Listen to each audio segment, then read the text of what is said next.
How would you like to see what Codex has done almost as quickly as it's done it? Let's see how it works. As you can see here, I've run a UX audit on my homepage. And if you scroll down to the bottom, we have a prompt, which should, in theory, create an even better landing page.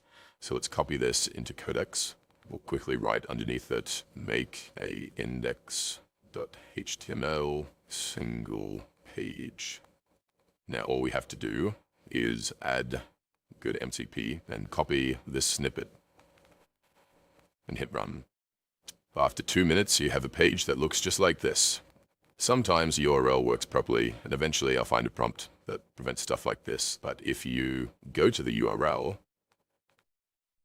you see the final result. As you can see, sometimes things don't go to plan, but luckily there's a plan B. What you do is you click Create PR, remember the name, and when it's finished spinning, go back to the dashboard, find your repository, select the branch that you just created, and click Deploy. Seconds later, hopefully, your preview should be ready. And if you scroll down to the bottom, you'll be able to click on the link, and it does the exact same thing. Now you can be a productive member of a hackathon and put IDE or CLI users to shame without even opening your laptop lid. If you've got any feedback or simply want to hang out, there's a Discord link in the menu. I'll see you there.